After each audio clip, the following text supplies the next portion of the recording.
Você mora em um imóvel que ainda está no nome de alguém que já faleceu. Pode ser seu pai, sua mãe, um avô. O IPTU chega todo ano no nome dessa pessoa. A conta de luz talvez também. E a família continua morando lá, cuidando, pagando, sem nunca ter regularizado. Se identificou? Essa situação é muito mais comum do que parece. E o problema não é que as famílias são descuidadas. É que ninguém explicou o que precisa ser feito e quais são as consequências de continuar assim. Quando uma pessoa falece, os bens que estavam no nome dela não desaparecem e não passam automaticamente para os herdeiros. Enquanto o imóvel está nessa situação, ele não pertence juridicamente a ninguém que esteja vivo. A família pode morar, pode pagar as contas, pode cuidar, mas não pode vender, financiar, alugar formalmente ou usar o bem como garantia de algum contrato. E quanto mais tempo passa sem regularizar, mais complexa e mais cara a situação fica. Isso vale tanto para imóveis esquecidos há 2 anos, quanto para imóveis que estão no nome de alguém que faleceu há 20 anos. Muita gente acredita que, sendo filha ou filho do falecido, o imóvel já é seu automaticamente. Mas cuidado, não é assim que funciona.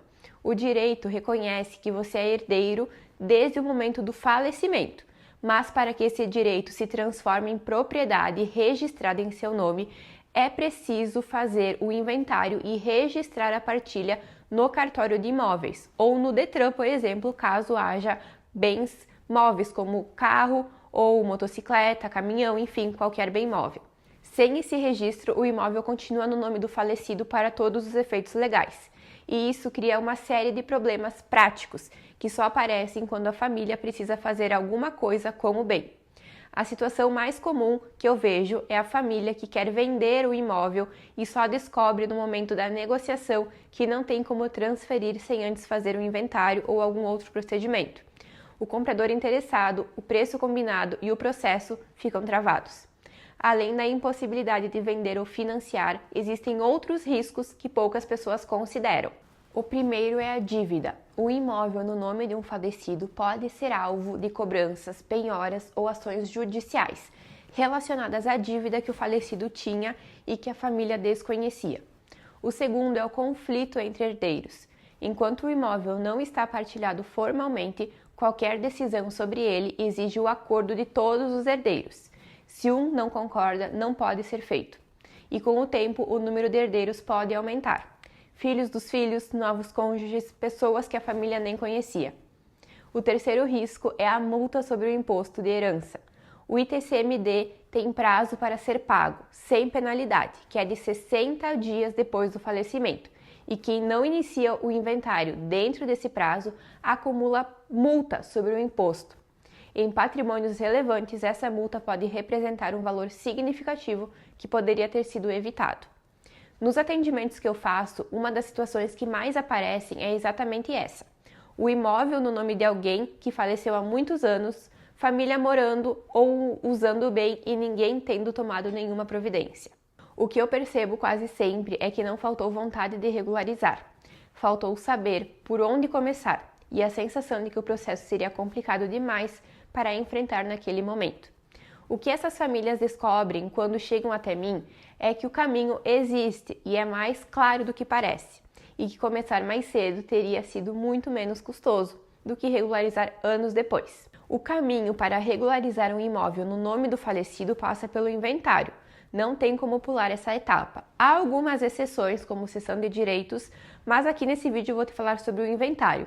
E ele pode ser feito de 2 formas: extrajudicial em cartório ou judicial pelo processo tradicional na justiça. O inventário em cartório é mais rápido e em algumas vezes é menos custoso, mas tem requisitos.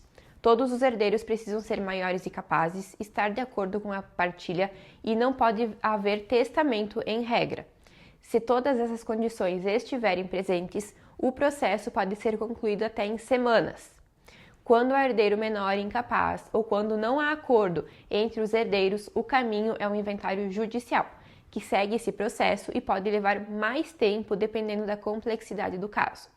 Em qualquer dos 2 caminhos, ao final do inventário, a partilha é registrada no cartório de imóveis e o bem passa oficialmente para o nome dos herdeiros. A partir daí, cada um pode dispor da sua parte como quiser. Se o imóvel está no nome do falecido há muitos anos, a regularização ainda é possível. Não existe um prazo que encerre definitivamente o direito dos herdeiros. O que muda com o tempo é a complexidade, como eu já falei. Pode haver mais herdeiros para localizar, documentação mais difícil para reunir e multa acumulada sobre o imposto da herança, além da desvalorização do imóvel. Por isso, mesmo que o inventário já esteja atrasado, quanto antes iniciar, a família terá um custo menor para a total regularização.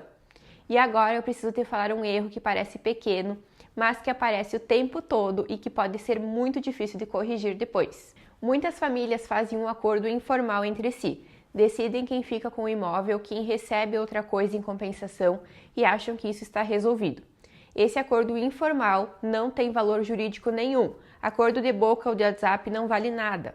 Se um dos herdeiros mudar de ideia, falecer ou tiver problemas financeiros, o bem volta a estar em disputa e o acordo verbal não protege ninguém. Acordo de herança precisa ser formalizado, seja por escritura pública, seja por sentença judicial. Enquanto não estiver no papel com validade jurídica, é como se não existisse. Se você tem um imóvel no nome de um familiar falecido e ainda não sabe por onde começar, converse com uma advogada especialista em direito de família e sucessões.